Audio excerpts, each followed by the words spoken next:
Eskerrik asko. Hemen hasten da festa, eta hemenik aurrera hasiko dugu festa handi hau, gainera horrelako eguraldi eta eguzkitsu eta polit honekin. Baina hemen bukatzen da baita ere, Etxarri Aranazko Andramar ikastolak urtebetean egin duen lan itzela. Iaz, Iruñeko Jaso ikastolaren eskutatik hartu zuen lekukoa Andramar ikastolak.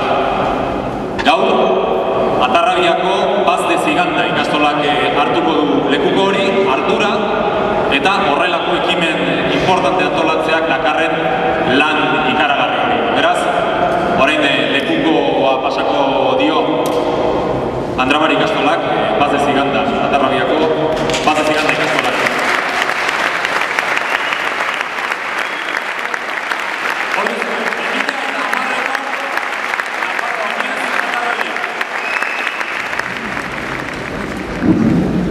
Zaharregi txikiegia agian zioen saritu berri dute eta batzuk deskubritu ere Kermen Uribek.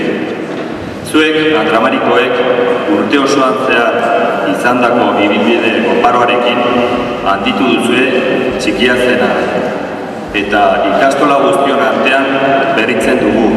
Belaunaldi gazteak gure geletatik ateratzen direnean, zahar den hori. Txikiak handi leloa asmatu zenuten. Eta benetan beti duzue. Izugarrizko pozez hartzen dugu lekuko hau. Eta 19 urte ostean, oineza Atarrabiera itzuliko da. Sakanatik Iruñerrira dijoa. Hor ere, hiriaren bihotzean, euskarak behar gaituelako.